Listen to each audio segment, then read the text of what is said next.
The autopsy, which was conducted by government pathologist Peter Degwa and a family pathologist, revealed that Rita died of acute pneumonia. Speaking from Umash Funeral Home, family spokesperson Timothy Jagger said they are satisfied with the results. "We had come here to witness the post-mortem, and it was completed by Dr. Degwa and the family pathologist. We have been given the results, and the late Rita died of severe pneumonia," he said. He also said the family was still asking for privacy and space. I quote, "We should remember that there is a family that is affected," Jagger said.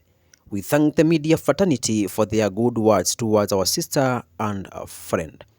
Some of the journalists are present during the exercise included Kenya Editors Guild President Zubeida Kananu and the Kenya Parliamentary Journalists Association Chairman Duncan Kaemba, among others.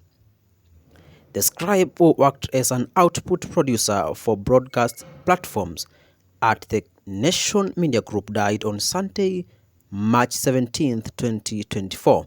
A report from Kileleshwa Police Station said Rita was found unresponsive in a Kileleshwa house. Rita, who was 46, was said to have been fine as of Saturday, but failed to report to work on Sunday. The media fraternity has since mourned Rita, who has been in the industry for more than 20 years. She joined NTV in October 2023 after working as a senior reporter at Standard Media Group's KTN.